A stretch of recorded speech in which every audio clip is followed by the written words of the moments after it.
Hello Ithaca High School and welcome to LSN. This is our very first weekly show. You may have noticed that we have a new name.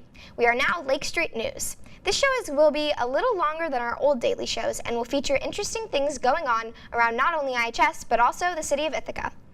We are going to start off by going to our senior anchor, Angelica, to talk about Ithaca High School's newest CubeSat Club.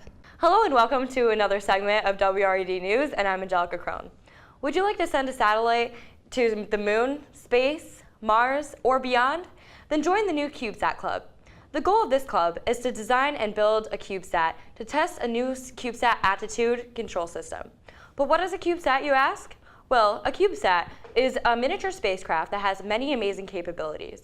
They can tag along on launches already scheduled for other things, like taking pictures and doing star tracking, and much, much more. NASA is currently looking to CubeSats to lead the future in deep space exploration. There have been over 100 launches since 1999, when the CubeSat standard was set. The purpose of this club is to enable students and other small companies to send equipment and experiments into space. The club begins with a few lectures to give the students background on what they need in spacecraft design, analysis, and dynamics. Then, the remaining meetings are in hands-on. The students develop software, create component designs in CAD packages, assemble electronics, and build hardware for CubeSat testing and manufacturing. Come to E31 Tuesdays after school to learn more. No prior knowledge of space travel, engineering, satellites, programming, or aerodynamics is required. We will be learning how to design a satellite as we go. See Mr. Fellman in E31 or Isabel Dolphin for more information. And now we are going to move to our senior reporter, Christina, to talk about our very own Mr. Drix and the North American Tiddlywinks Association and the Tiddlywinks Club here at IHS. Well, IHS, today we have for you a segment about clubs, specifically the Tiddlywinks Club. You may have heard of the Tiddlywinks Club over the loudspeakers in the morning, but you probably thought it sounded funny and didn't bother checking in to see what it was all about. So I went and checked it out for you. Tiddlywinks is a game usually played in pairs using a squidger and winks. Now the goal is to get your winks into the pot, but your opponent may squat your wink and then it becomes immobile. You may think this is a game all about luck, but the more you play, the more you'll realize it is also a game of strategy. The supervisor of this club, Mr. Severin Drix, who is also a math teacher at IHS and a Tiddlywinks champ, gave us an interview and told us what this game is really about. I'm Severin Drix. I teach mathematics here at Ithaca High School. Been here at Ithaca High School since 1973. Been playing Tiddlywinks for longer than that. I first got into it when I was in high school and read that the Oxford team came to the United States and did a tour and challenged different universities and challenged President Kennedy and challenged the New York football giants and played against a group of people randomly selected from the hotel they were staying in. It sounded really fun and wonderful, and I decided that I would join the team when I got to Cornell. So I started a team in my sophomore year with a good friend of mine, and my best friend was at MIT, and he started that team, and that was sort of the beginning of North American Tiddlywinks. And I've been playing a long time. I've been world champion, singles champion for a period of 2 years in late 70s, early 80s. My son and I, he graduated here in 2002, Julian, and he and I became the first ever father-son pair to win the North American Pairs Championships. He's got 2 children, and I'm looking forward to getting my grandkids started. Students at Cambridge University in England had this idea that with a slight change this could become a really serious, interesting strategy game. And what they introduced was the idea that one wink could cover another. A wink is the little piece that you shoot. And if a piece is covered, it can't be played. And suddenly defense gets into this. And then you have big piles because somebody's on your piece, so you or your partner get on top of that and try to squeeze the under piece out while holding them. I tend to think of what makes games and sports interesting as 3 things: luck, strategy, and skill. Now in sports, it's pretty much all skill. There is some strategy, and there certainly is luck. Chess, it's all strategy. If you want to move pawn to king 4, no problem, you can do it. It's not, can I make that shot? And there isn't a whole lot of luck. But Tiddlywinks has, I think, the perfect blend of all 3. You have to think through what you're going to do to optimize your position, but you have to be able to trade off the probability. Well, I could get more by doing this shot. But that's not so easy to make.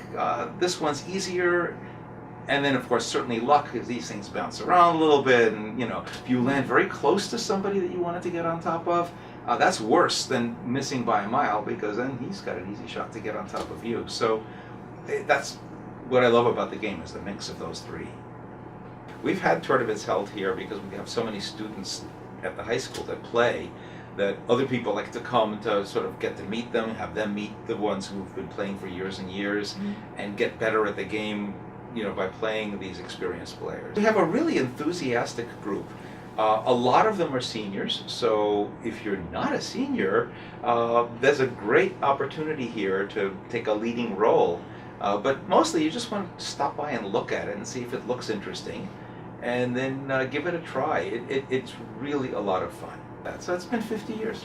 50 years I've been playing. We are celebrating this year the 50th anniversary of North American Tiddlywinks. Believe it or not, CBS also did a segment on Tiddlywinks in 1969 featuring Mr. Drix himself. Take a look.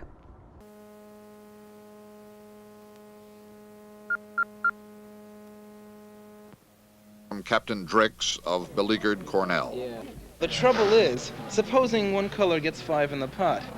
Now he's got 1 sitting there. If, let's say, one of us did that, one of us had 5 in, then if one of them sat on the remainder of, let's say it was I was doing it, the last one, they could very easily hold that. I would never be able to move.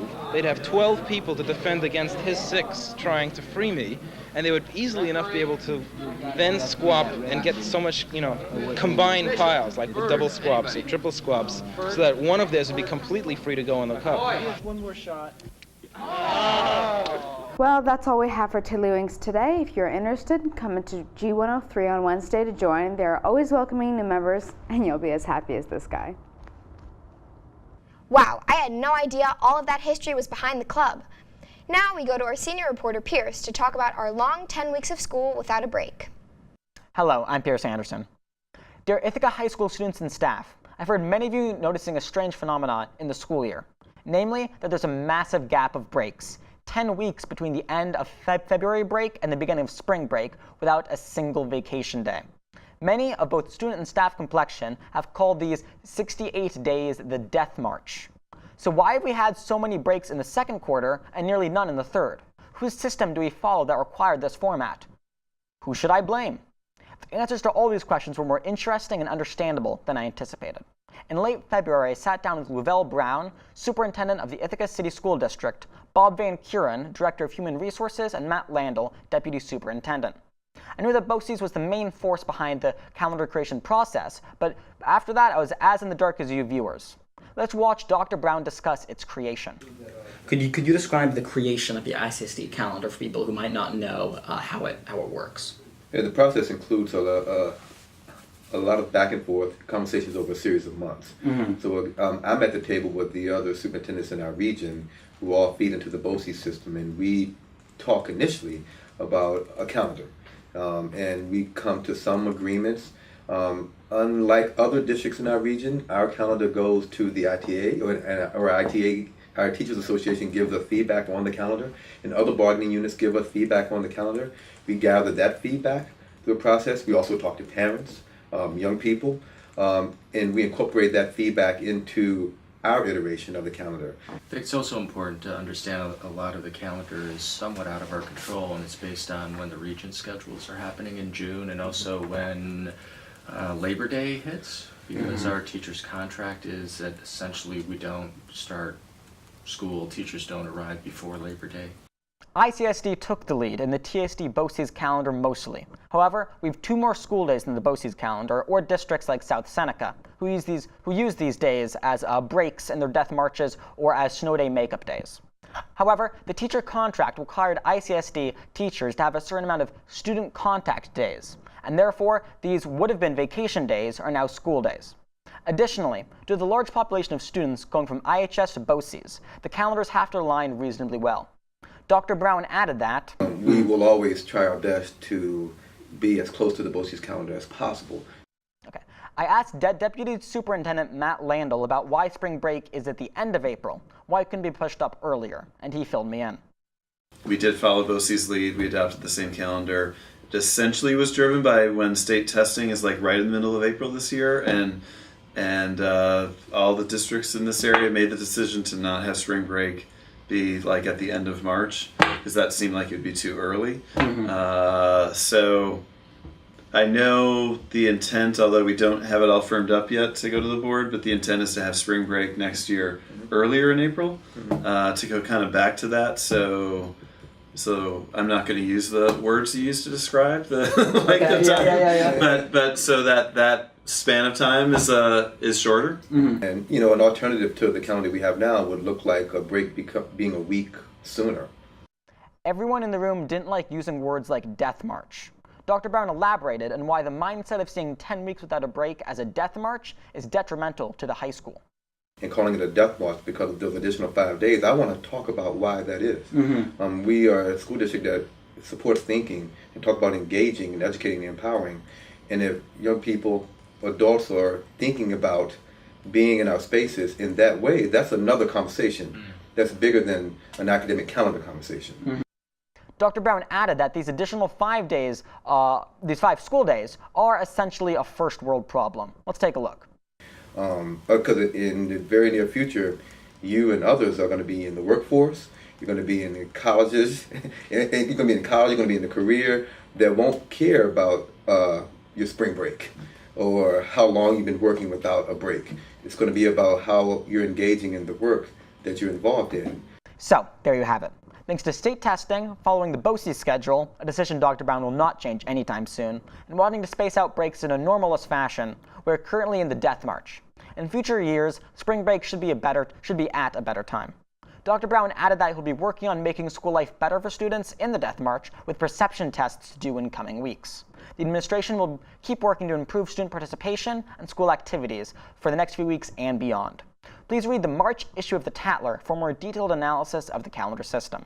That's all from me. Thanks. And finally, our senior correspondents, Anna and myself, with our new segment, A Great Way to Start the Day. Enjoy. Hi, I'm Anna. And I'm Elisheva. And this is A Great Way to Start the Day. When I see my baby. For this segment, we'll be visiting any and every breakfast spot in town. Today we're going to check out the State Diner. The State Diner opened in 1936 and has been serving the Ithaca area great American classics as well as authentic Greek and Italian dishes. Okay, go ahead. Today we'll be ordering the chocolate chip pancakes with bacon and eggs, a deceptively tricky dish. They are open 7 days a week from 6 a.m. to 10 p.m. They offer breakfast specials from 6 a.m. to 10 p.m. Monday through Friday, with lunch specials beginning at 11 a.m. every day. Delicious. How's the menu looking? Pretty good. Lots of affordable prices.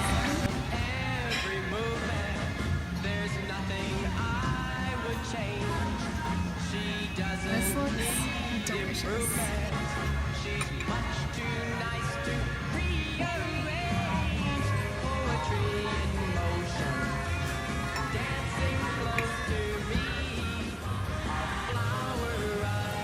I found the pancakes to be the perfect mix of fluffy and good. The chocolate had melted to just the right consistency. It was delectable. Bacon was crispy and thin, if you like that sort of thing. It's good. It's a little thin for my liking.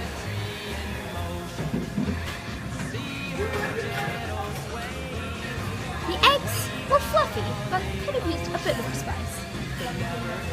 We needed more burgers, but I added some. Service was good. Food was good. $14.52 for 3 chocolate chip pancakes, 3 pieces of bacon, and 2 scrambled eggs. It's good. All in all, I'm very satisfied with our experience. What do you think, Anna? I think State's the place to go. Affordable breakfast prices for good food and good service with a smile. Anna and Ellie approved.